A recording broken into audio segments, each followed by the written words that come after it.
Hello students, BCom corporate account में पाघड़ीનું મૂલ્યાંકનનો પ્રશ્ન શીખીશું।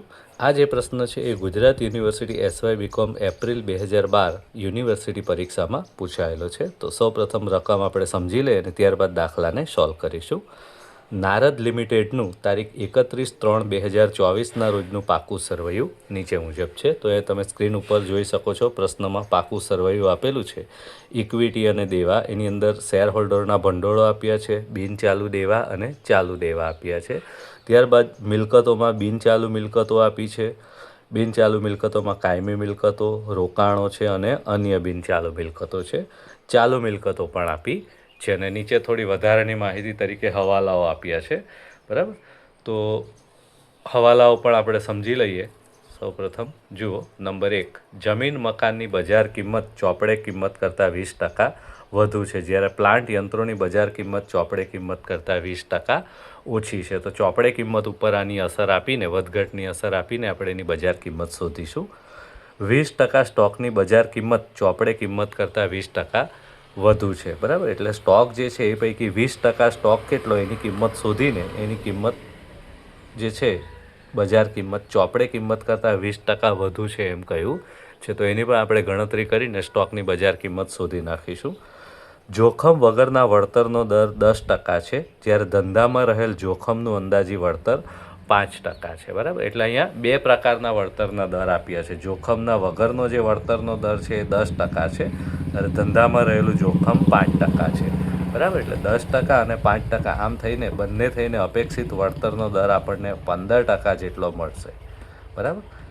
નંબર 4, છેલ્લા 3 વર્ષનો કર બાદનો ચોખ્ખો નફો 50% લેખે, એટલે કે 50% કરવેરા બાદ કર્યા પછીનો ચોખ્ખો નફો 1 લાખ, 3 લાખ અને 2 લાખ રૂપિયા હતો। આ 3 વર્ષનો નફો આપ્યો છે, તો એના આધારે સરેરાશ નફો શોધીને ત્યારબાદ આપણે સરેરાશ ચોખ્ખો નફો શોધીશું, પછી આપણને પાઘડી મળશે। અધિક નફાની 3 ગણી કિંમતે કંપનીની પાઘડીની કિંમત શોધો। તો અહીંયા આપણે કંપનીની પાઘડીની કિંમત તો શોધવાની છે, પણ કઈ પદ્ધતિથી? અધિક નફાથી અને 3 ગણી કિંમતે, બરાબર। તો આટલો પ્રશ્ન છે। હવે વારાફરતી આપણે એક પછી એક મુદ્દાઓ લેતા જઈએ, બરાબર। તો સૌપ્રથમ અધિક નફાની મદદથી જ્યારે પણ પ્રશ્નમાં પાઘડી શોધવા કહી હોય તો રોકાયેલી મૂડી શોધવી પડે, બરાબર। તો સૌથી પહેલાં આપણે રોકાયેલી મૂડી શોધીએ। તો રોકાયેલી મૂડીમાં સૌથી પહેલાં મિલકતો લેવાની હોય છે, બધી મિલકતોનો સરવાળો કરવાનો છે, બરાબર। તો તમે પાકા સરવાળામાં જોઈ શકો છો। દ્રશ્ય મિલકતોમાં સૌપ્રથમ આપ્યું છે મકાન,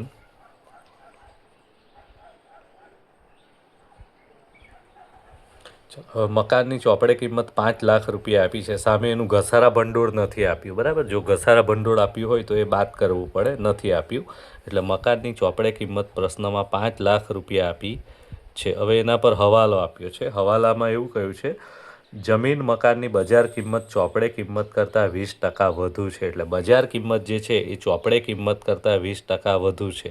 આ ચોપડે કિંમત થઈ ગઈ। હવે બજાર કિંમત આના કરતાં વધુ છે, કેટલા ટકા વધુ છે? 20%, એટલે આની અંદર આપણે 20% ઉમેરવો પડશે, બરાબર। તો 5 લાખ રૂપિયા જે છે એના 20% આપણે ઉમેરીએ તો 1 લાખ રૂપિયા જે છે એ 20% થાય,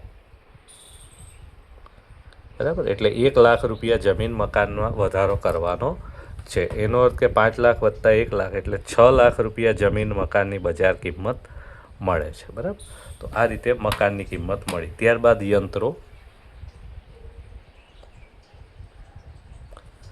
યંત્રોની કિંમત 5 લાખ રૂપિયા આપી છે। હવે અહીંયા યંત્રોનું ઘસારા ફંડ પણ ભેગું થયું છે, તમે જોઈ શકો છો। દેવા બાજુ, જવાબદારી બાજુ 1 લાખ રૂપિયા પ્લાન્ટ અને યંત્રોનું ઘસારા ફંડ। તો સૌપ્રથમ તો 5 લાખ રૂપિયા જે પડતર કિંમત છે એની અંદરથી 1 લાખ રૂપિયા માઇનસ કરીએ એટલે 4 લાખ રૂપિયા એની ચોપડે કિંમત મળે, બરાબર। પ્લાન્ટ યંત્રોની ચોપડે કિંમત 4 લાખ રૂપિયા। હવે હવાલામાં સૂચના આપી છે કે પ્લાન્ટ યંત્રોની બજાર કિંમત ચોપડે કિંમત કરતાં 20% ઓછી છે, એટલે ઓછી છે એટલે ઘટાડવાનું, બરાબર। તો 20% ઓછી કિંમત છે એટલે આપણે કિંમત ઘટાડીએ। તો 4 લાખના 20% કરીને એટલા રૂપિયા આપણે ઓછા કરી નાખીએ। તો 4 લાખના 20%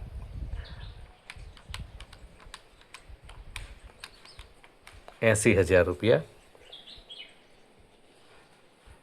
બરાબર. તો 80,000 રૂપિયા અહીં ઓછા થાય છે યંત્રોમાંથી, એટલે યંત્રોની હવે કિંમત 3,20,000 રૂપિયા વધશે. બરાબર. ત્યારબાદ બીજી મિલકતોમાં અદૃશ્ય મિલકતમાં પાઘડી આપી છે, પણ આપણે નવી પાઘડી શોધી રહ્યા છીએ એટલે આને ધ્યાનમાં લેવાનું નથી. રોકાણોમાં 12%ની કરમુક્ત સરકારી જામીનગીરીઓ આપી છે, એ બિનધંધાકીય રોકાણ કહેવાય. અને રોકાયેલી મૂડીમાં બિનધંધાકીય રોકાણો આપણે લેવાના નથી, એટલે આને લઈશું નહીં. પ્રાથમિક ખર્ચ એ અવાસ્તવિક મિલકત છે, એને પણ ધ્યાનમાં લેવાનું નથી. ત્યારબાદ સ્ટોક, તો સ્ટોકની કિંમત આપી છે પ્રશ્નમાં 2 લાખ રૂપિયા. બરાબર. હવે સ્ટોક ઉપર હવાલો આપ્યો છે કે 20% સ્ટોકની બજાર કિંમત ચોપડે કિંમત કરતાં 20% વધુ છે. તો સ્ટોક જે છે 2 લાખ રૂપિયાનો, એમાં 20% કેટલા થાય? સૌથી પહેલાં તો એ શોધવા પડે. બરાબર. કારણ કે બધા સ્ટોકની કિંમત વધારે નથી, ફક્ત 20%. તો 2 લાખ રૂપિયાનો જે સ્ટોક છે કુલ, એના 20% એટલે કેટલો થાય? 40,000 રૂપિયાનો સ્ટોક છે. બરાબર. તો આ 40,000 રૂપિયાનો જે સ્ટોક છે એ સ્ટોકના 20% વધારે છે એવું કહ્યું છે. 20% સ્ટોકની બજાર કિંમત ચોપડે કિંમત કરતાં 20% વધુ છે. તો 40,000 રૂપિયાનો જે સ્ટોક છે, બરાબર, 20% પ્રમાણે એની કિંમત કેવી છે? 20% વધુ છે. તો 40,000ના 20% કેટલા થાય? બરાબર. તો 40,000 ગુણ્યા 20% એટલે 8,000. તો 8,000 રૂપિયા સ્ટોકમાં કિંમત વધારે છે. બરાબર. તો આ 8,000 રૂપિયા જે છે આપણે સ્ટોકની અંદર ઉમેરવા પડશે. બરાબર. કિંમત વધારે છે એટલે.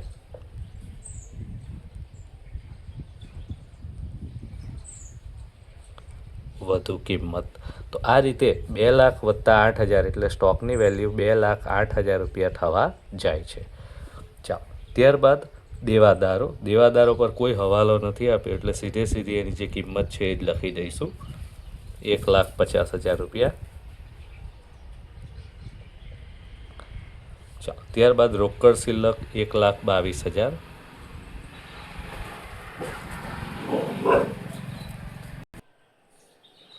તો રોકડ શિલ્લક આપણે લખી દીધી 1,22,000. બીજી કોઈ મિલકતો આપી નથી, એટલે આટલી મિલકતોનો સરવાળો કરીએ તો 14 લાખ રૂપિયા કુલ મિલકતો થાય છે. બરાબર. બાદ દેવા. મિલકતોમાંથી હવે દેવા બાદ કરીશું. બરાબર. ચાલો. તો મિલકતોનો સરવાળો થઈ ગયો. હવે દેવા. તો પાકા સરેમાં જોઈ શકો છો, શેર મૂડી દેવા નથી, અનામત દેવું નથી, ડિબેન્ચર્સ દેવું છે 3 લાખ રૂપિયાનું.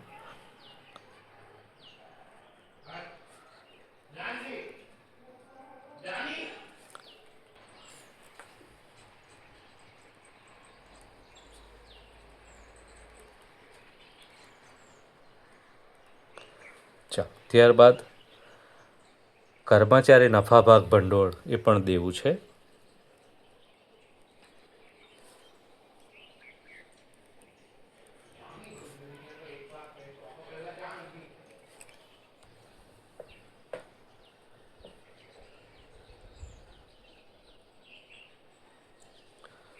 ત્યારબાદ પ્લાન્ટ અને યંત્રોનું ઘસારા ફંડ એ આપણે મિલકતમાંથી બાદ કરી ચૂક્યા છે. પ્લાન્ટ યંત્રોમાંથી ચાલુ દેવા 1,50,000 રૂપિયા.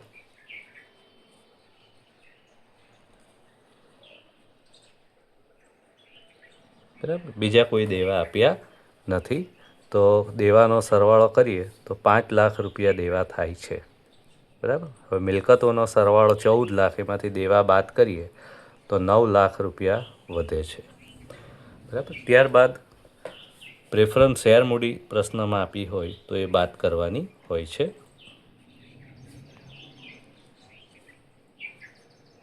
તો પ્રશ્નમાં તમે પાકા શ્રેયમાં મૂડી દેવા બાજુ જોઈ શકો છો, શેર હોલ્ડરોના ભંડોળમાં 5 લાખ રૂપિયાની પ્રેફરન્સ શેર મૂડી આપી છે, તો એ બાદ કરીશું. જો પ્રેફરન્સ શેર ડિવિડન્ડની માહિતી આપી હોય, સૂચિત અથવા ચૂકવવાનું બાકી, તો એ પણ લખવાનું હોય છે, પણ આ પ્રશ્નમાં નથી આપ્યું. બરાબર. એટલે 9 લાખમાંથી પ્રેફરન્સ શેર મૂડી બાદ કરો તો 4 લાખ રૂપિયા વધે છે, એ આપણી રોકાયેલી મૂડી. ચાલો. ત્યારબાદ અપેક્ષિત નફો શોધીશું. તો અપેક્ષિત નફાનું સૂત્ર છે રોકાયેલી મૂડી ગુણ્યા અપેક્ષિત વળતરનો દર. એટલે 4 લાખ રૂપિયા રોકાયેલી મૂડી છે અને અપેક્ષિત વળતરનો દર જે છે દાખલામાં આપેલો છે, આપણે શોધ્યો છે. બરાબર, જુઓ એને ત્રીજા હવાલામાં વાત કરી ગયા. વળતરનો દર જોખમ વગરનો 10% છે અને જોખમ કેટલું છે 5%, એટલે 10 અને 5 15% છે. તો અપેક્ષિત વળતરનો દર 15% આવશે. તો 4 લાખના 15% કરો તો 60,000 રૂપિયા આપણો અપેક્ષિત નફો આવશે. બરાબર, આ બીજું સ્ટેપ પણ અહીંયા પૂરું થાય છે અપેક્ષિત નફાનું.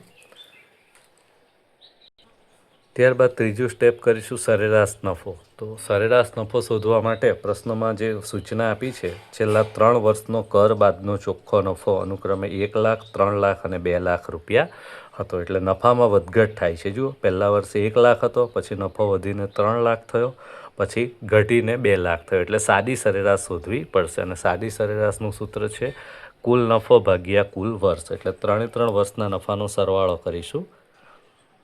1 લાખ વત્તા 3 લાખ વત્તા 2 લાખ ભાગ્યા વર્ષ. કુલ કેટલા વર્ષનો નફો છે? 3 લાખ. 3 વર્ષનો. તો 6 લાખ કુલ સરવાળો થાય છે. 6 લાખને 3 વડે ભાગી નાખો તો સરેરાશ નફો 2 લાખ રૂપિયા મળે છે. બરાબર, પણ આ 2 લાખ રૂપિયા કેવો નફો છે? કર બાદનો. બરાબર, આ ધ્યાન રાખવું. સરેરાશ નફો કર બાદ 2 લાખ રૂપિયા, આ આપણે શોધ્યું. બરાબર, હવે એમાંથી આપણે બિનધંધાકીય રોકાણોનું વ્યાજ સૌ પ્રથમ બાદ કરીશું. તો પ્રશ્નમાં પાકા સરવાળામાં મિલકત બાજુ જે રોકાણો આપ્યા છે એમાં બિનધંધાકીય રોકાણો છે 12%ની કરમુક્ત સરકારી જામીનગીરી. બરાબર, તો એના પર વ્યાજ ગણવું પડશે. હવે વ્યાજ હંમેશા મૂળ કિંમત કે દાર્શનિક કિંમત ઉપર જ ગણાય. પ્રશ્નમાં ચોપડે કિંમત પણ આપી છે તો એના પર વ્યાજ નહીં ગણવાનું, આપણે વ્યાજ મૂળ કિંમત પર. તો 1 લાખ પર કેટલા ટકા? 12%. બરાબર,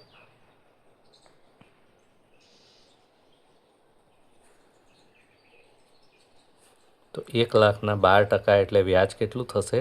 12,000 રૂપિયા થશે.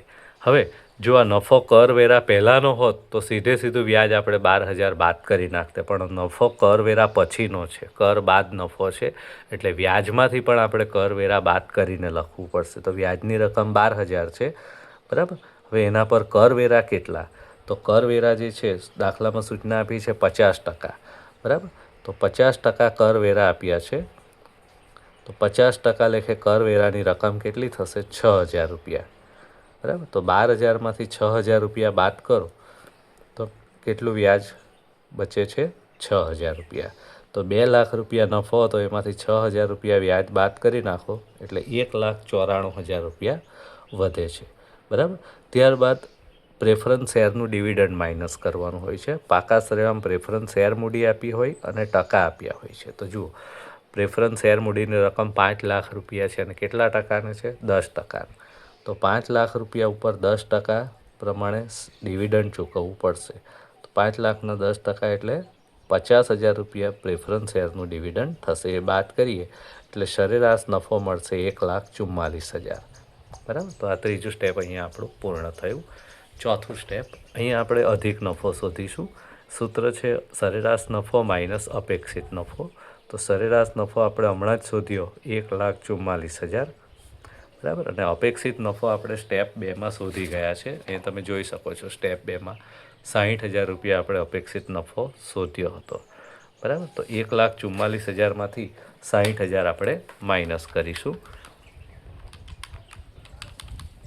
તો 84,000 રૂપિયા વધે છે. બરાબર, તો 84,000 રૂપિયા જે છે એ આપણો અધિક નફો કહેવાશે. અને છેલ્લા સ્ટેપમાં આપણને પાઘડી મળશે. બરાબર, પાઘડીનું સૂત્ર છે અધિક નફો ગુણ્યા પાઘડીની ખરીદીના વર્ષ. તો અધિક નફો આપણને મળ્યો 84,000 રૂપિયા. અને કેટલા વર્ષની ખરીદી શોધવાની છે પાઘડીની? તો દાખલામાં સૂચના આપી છે 3 ગણી કિંમતે. બરાબર, એટલે અધિક નફાને 3 વડે ગુણી નાખવાનું છે. તો 84,000 ગુણ્યા 3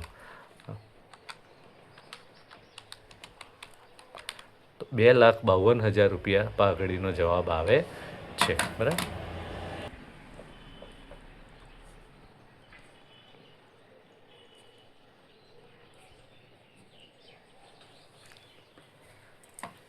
તો આ રીતે આપણા 5 સ્ટેપ પૂર્ણ થયા અને 5મા સ્ટેપમાં આપણને પાઘડીની કિંમત મળી. જુઓ, ફરી પાછા દરેક સ્ટેપ ટૂંકમાં જોઈ લઈએ. સૌપ્રથમ આપણે રોકાયેલી મૂડી શોધી, ત્યારબાદ અપેક્ષિત નફો શોધ્યો, બરાબર. ત્યારબાદ સરેરાશ નફો શોધ્યો, ત્યારબાદ અધિક નફો શોધ્યો અને છેલ્લે આપણને પાઘડીની કિંમત મળી. બરાબર. તો આ રીતે આપણો પ્રશ્ન અહીંયા પૂરો થાય છે.